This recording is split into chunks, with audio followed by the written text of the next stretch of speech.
Banyak orang yang udah dapat kekayaan yang di luar nalar, tapi tiba-tiba jatuh miskin dan bangkrut dalam waktu yang singkat. Udah jatuh miskin, utang di mana-mana. Contohnya kayak Ronaldinho, yang dulu bintang sepak bola yang kaya raya, sekarang punya utang sampai 2 juta dolar, atau sekitar 32 miliar rupiah. Dari contoh Ronaldinho barusan, muncul pertanyaan tentang uang. Karena mau itu kerja, atau berdagang, atau bahkan jadi tukang parkir sekalipun, orang-orang tersebut ngelakuin apa yang mereka lakuin supaya mereka dapat uang. Tapi apa gunanya cari uang banyak-banyak kalau masalah sebenarnya itu ada di kemampuan kita buat ngatur keuangan itu sendiri. Di Indonesia ada banyak banget orang yang hidupnya paycheck to paycheck atau gaji ke gaji. Kalau gaji mereka hilang 1 bulan aja, mereka harus utang buat nutupin biaya hidup. Banyak banget orang di Indonesia yang terlilit utang, lebih banyak daripada yang lu kira. Bisa-bisa orang yang lu kenal dekat itu punya utang lebih dari kapasitas mereka. Mereka punya utang kebanyakan karena pemikiran pragmatis. Pemikiran yang cenderung praktis, sempit, dan instan. Jadi kalau misalnya butuh duit, tinggal utang aja. Dan karena maunya yang cepat dan praktis, kebanyakan orang melakukan sesuatu yang mereka nggak harusnya lakukan. Contohnya kayak skema cepat jadi kaya, atau melakukan kejahatan buat dapetin uang. Tapi gimana caranya terhindar dari hal tersebut? Sebelum gue kasih tahu caranya gimana, lu harus tanya ke diri lu sendiri, menurut lu apa itu uang? Lu bisa punya pendapatan 1 miliar per tahun, tapi semua itu bakalan hilang, nggak tahu kemana di tahun berikutnya. Karena persepsi kita tentang uang itu jauh lebih penting daripada gimana cara kita dapetinnya. Di sini gue mau ngebahas cara berpikir soal uang yang mungkin sengaja nggak diajarin di pendidikan formal.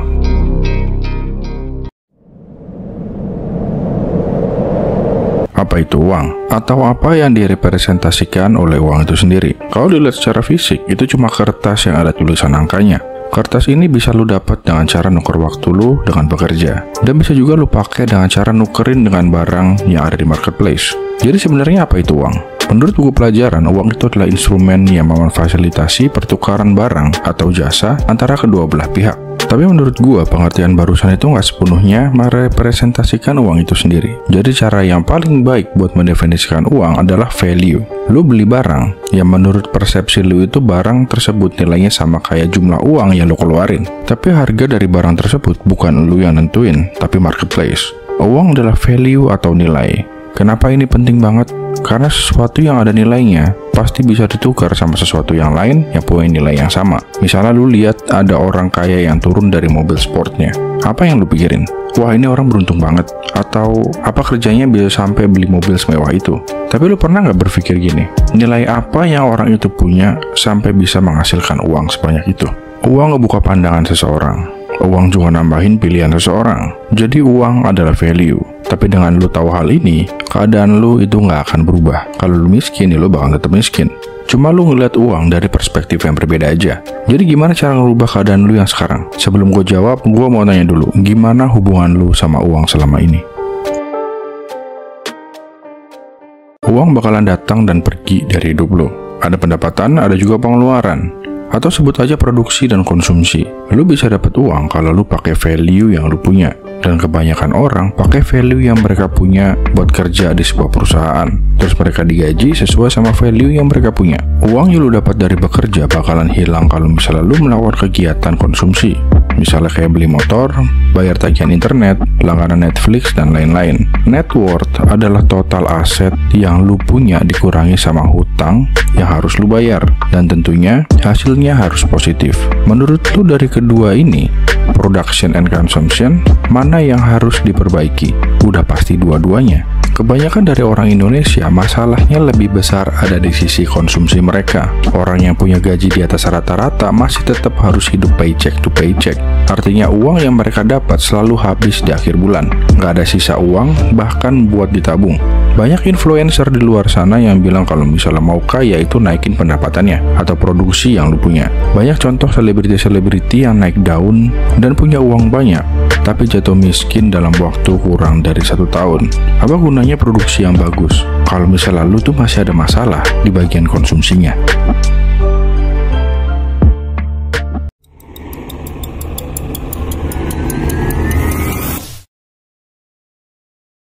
istilah yang biasa dipakai buat mendeskripsikan tentang mengejar sesuatu yang percuma dan gak akan ada habisnya. Kata-kata ini biasa dipakai buat menyamakan manusia sama tikus yang ngejar sesuatu yang percuma. Di tujuan akhir bukannya ada hadiah, tapi adanya malah kematian. Kalau tikus ngejar keju, manusia ngejar hal-hal duniawi, terutama kekayaan. Influencer-influencer terkenal di luar sana bilang kalau misalnya rat race ini kerja 9 to 5 atau kerja kantoran biasa. Mereka bilang kalau misalnya kerja kantoran itu nggak akan bisa menjadikan seseorang itu kaya. Itu emang benar, tapi kita nggak bisa bilang 9 to 5 itu buruk karena masih ada yang suka sama kerjaan mereka. Mereka suka hidup sederhana, punya keluarga, dan hidup bercukupan. Jadi 9 to 5 itu menurut gue bukan rat race. Rat race yang sebenarnya adalah kondisi seseorang yang ada di posisi kritis dan orang itu tahu kalau misalnya dia ada di ujung tanduk, tapi dia nggak berbuat apa-apa dan berpikir kalau semua ini bakalan baik-baik aja. Padahal sebenarnya nggak.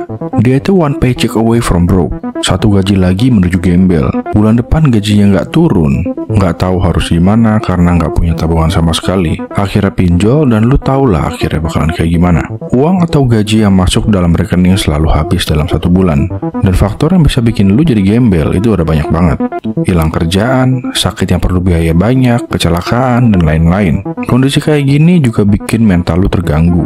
Kerjaan yang lu ambil itu bukan jadi pilihan lu, tapi lu nggak ada pilihan lain selain ngambil kerjaan tersebut. Karena lu harus biayain lifestyle lu dan bayar-bayar utang. Tapi kabar gembiranya, lu bisa stop dari rat race ini. Pertama, lu harus tahu keuangan lu sendiri. Itu kan pasti gampang banget ya tahu keuangan lu sendiri. Tapi itu sebenarnya susah tau. Banyak orang yang nggak tahu keadaan ekonomi mereka sendiri. Orang yang belanja sesuatu yang nggak mereka butuh pakai uang mereka yang terbatas. Dan di sini lu harus detail sama pengeluaran lu sendiri. Mulai dari biaya rumah, kendaraan, makanan, listrik, dan air, hiburan, dan lain-lain. Semua orang yang ada di dunia ini, maupun dia miskin atau kaya, adalah konsumer. Karena semua orang mengkonsumsi sesuatu. Jadi lu tuh harus tahu lu tuh konsumer macam apa. Kedengarannya gampang, tapi sebenarnya susah. Ada yang namanya ostrich effect, sifat manusia yang bias dan menyebabkan seseorang menghindari informasi yang menurut mereka informasi tersebut itu nggak enak didengar. Jadi mereka milih supaya nggak dengerin informasi tersebut. Contohnya kayak lu yang pakai pay letter, belanja banyak di awal bulan, terus pas lagi di akhir bulan takut buat ngeliat berapa jumlah utang yang harus lu bayar setelah gajian nanti.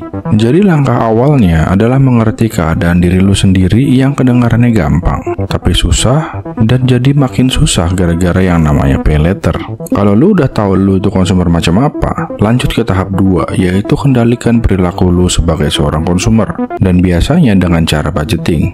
Semua pengeluaran untuk 1 bulan ke depan dirinciin di awal bulan. Jadi usahain pengeluarannya nggak melebihi pendapatan. Jadi di akhir bulan masih ada uang buat ditabung atau dipakai buat investasi. Tapi sebelum lu investasi, lu harus punya uang darurat dulu. Kalau ada sesuatu yang nggak diinginkan, jadinya aman. Kira-kira uang darurat ini jumlahnya 3-6 bulan jumlah pengeluaran lo. Dan hidup seperti ini namanya life below your means. Prinsip untuk mengeluarkan uang lebih sedikit dari pendapatan. Jadi di akhir bulan nggak perlu utang buat nutupin biaya hidup. Dan ini cara yang paling efektif. Ngapain lu harus jalanin lifestyle yang lu bahkan nggak bisa biayain dan rela-rela utang buat gaya hidup yang konyol. Istilah self-reward itu cuma buat orang-orang yang punya uang berlebih. Karena kalau salah orang-orang yang cuma punya uang pas-pasan mau self-reward, malah jadinya hyperbolic discounting. Kecenderungan seseorang buat milih hadiah yang lebih kecil tapi lebih cepat daripada hadiah yang lebih besar tapi lebih lama nunggunya. Lu lebih milih beli sepatu branded sekarang daripada ditabung buat investasi di kemudian hari. Ada lagi yang namanya social proof, kecenderungan berpikir dan bertindak ngikutin orang lain. Kalau ada orang-orang di sekitar lu yang beli sesuatu, lu juga beli. Mereka beli mobil baru, lu juga beli. Tetangga sebelah renovasi rumah, lu juga ikutan meskipun duitnya nggak ada, dan akhirnya malah ngutang. Karena ada dorongan gengsi, akal sehat pun hilang gitu aja. Gengsi sama tetangga. Tapi sekarang yang tetangga itu bukan cuma ada di sebelah rumah lu, tapi jauh lebih dekat daripada yang lu kira. Gue gak bilang kalau misalnya beli sesuatu yang mahal atau mewah itu salah ya. Perilaku konsumtif itu malah bagus buat semua orang, dengan syarat lu mampu biayainnya. Apa gunanya punya lifestyle yang kelihatan mewah, tapi lu harus bekerja non-stop buat biayain lifestyle tersebut. Rat race bukan kerja 9 to 5, tapi menjalani hidup di atas kemampuan. Maksain buat kelihatan kaya, tapi sebenarnya enggak. Kalau lu udah bisa lepas dari perilaku konsumtif yang berlebihan, lu bisa lanjut ke bagian yang menarik. Kalau lu lihat influencer di bidang personal finance atau di sosial media kayak YouTube, Instagram, atau TikTok, mereka lebih banyak ngomongin soal gimana caranya mengurangi pengeluaran bulanan dibandingkan gimana caranya nambahin income. Karena jauh lebih gampang buat ngurangin pengeluaran daripada nambahin jumlah income yang masuk per bulannya. Tujuan orang bekerja keras dan hidup ngirit itu supaya mereka bisa pensiun lebih cepat karena mereka udah punya uang buat nutupin biaya-biaya bulanan dari hasil kerja selama hidup mereka. Kerja, uangnya ditabung, habis itu diinvestasikan. Terus begitu aja sampai kira-kira jumlah tabungan dan investasinya sampai di angka di mana mereka bisa pensiun. Strategi kayak gini tuh paling banyak dipakai sama kalangan masyarakat. Dan salah satu caranya juga yang paling gampang buat lu pensiun dini. Tapi bisa makan waktu berapa lama sampai lu bisa pensiun? Di dunia ini banyak orang yang punya kekayaan di luar nalar. Dan di sisi lain ada lo yang mungkin sekarang lo lagi kerja, yang pekerjaan itu lo dapat dari kuliah S1 kurang lebih 4 tahun, gaji UMR atau lebih-lebih dikit lah, tabungan lo nggak banyak, biaya hidup naik terus per tahunnya. Lo setiap hari kerja ngerasa kalau misalnya gaji lo itu nggak sebanding sama kerjaan yang lo lakuin di kantor. Punya kekayaan kayak orang-orang tadi, beli rumah mewah, beli mobil sport, jalan-jalan ke luar negeri bakalan cuma jadi mimpi aja, gak kurang dan gak lebih. Terus lo bikin pembenaran diri, bilang kalau misalnya mereka itu beruntung, mereka punya privilege, gue cuma orang biasa, gue gak bisa beginilah, gue gak bisa begitulah, dari awal gue emang ditakdirkan buat begini, buat kalah di game yang namanya kehidupan.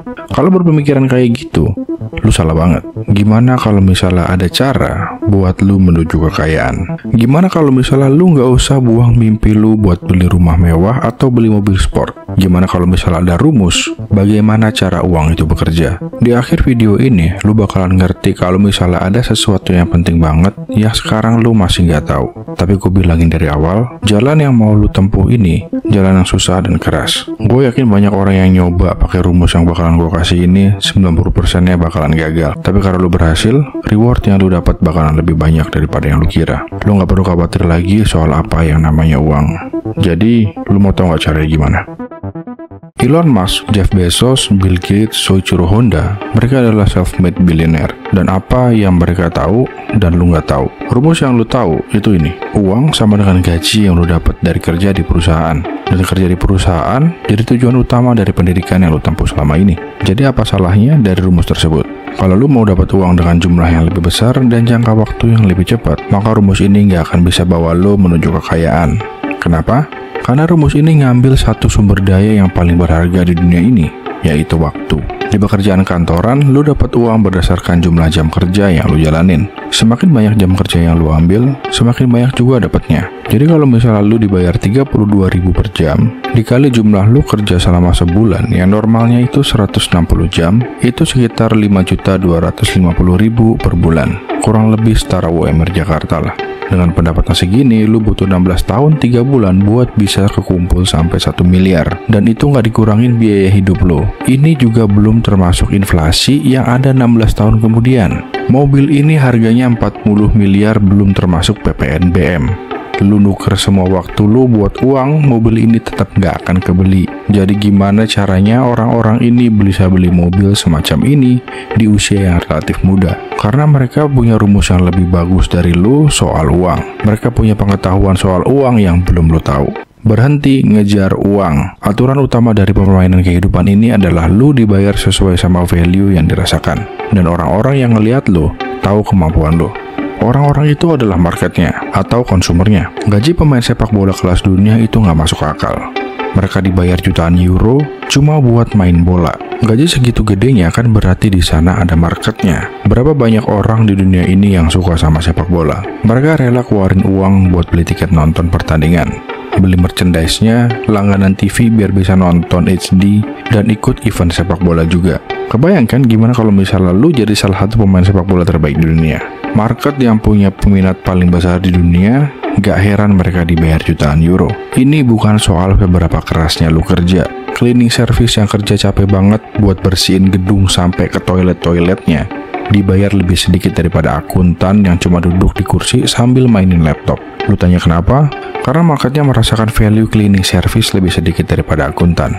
Cleaning service bisa digantiin sama siapa aja yang mau. Tapi akuntan, value yang dirasain sama klien-kliennya, dia bisa ngurangin pajak yang mereka harus bayar ke negara. Yang pastinya value-nya lebih gede. jadi mereka dibayar lebih mahal.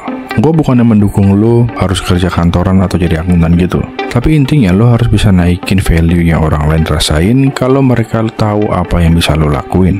Kalau value lo udah tinggi, uang bakalan datang sendiri. Gimana caranya?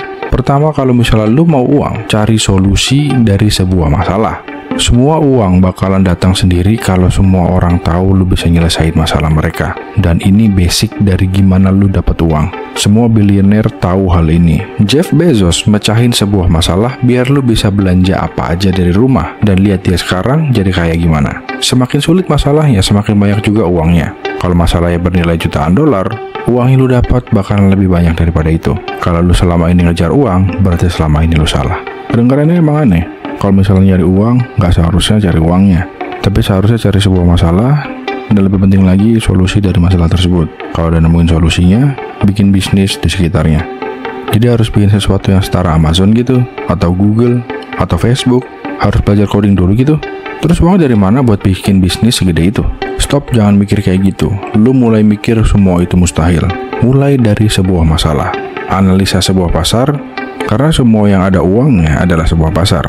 Lu dengerin apa yang bikin orang-orang ini gak suka. Apa yang orang-orang bilang kalau hal ini seharusnya ada. Apa yang bikin orang-orang di luar sana kesel. Apa itu bukan masalah yang bisa lu cari solusinya. Apa itu bukan masalah yang worth it buat lu kerjain. Sekarang masuk ke tahap terakhir. Mencari solusi dari sebuah masalah. Bukan sembarang solusi yang dicari, tapi solusi yang scalable atau bisa diperbesar. Dan harus bisa mencapai ke banyak orang.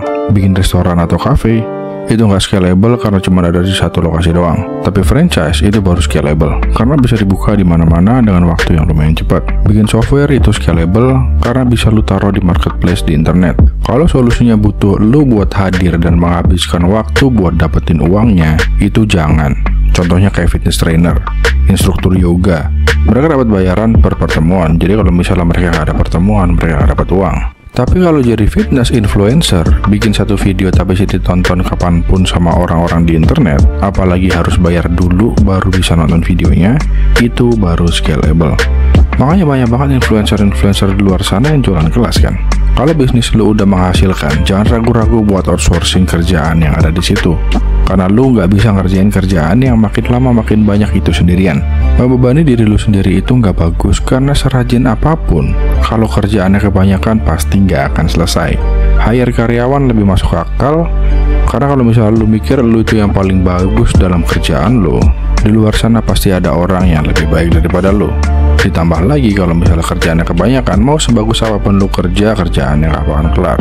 Kalau lu udah nemuin sebuah solusi, yang pertama lu lakuin adalah bikin solusi itu bisa diakses sama semua orang yang ada di market. Ini bukan soal ego lu atau passion lu. Market nggak peduli sama semua itu, dan lu juga harusnya nggak peduli. Karena kalau lu berbisnis yang bukan passion lu, begitu udah ada hasilnya, pasti ujung-ujungnya jadi passion lu juga. Selamat mencoba dan semoga berhasil. Terima kasih udah nonton sampai sini. Jangan lupa buat subscribe.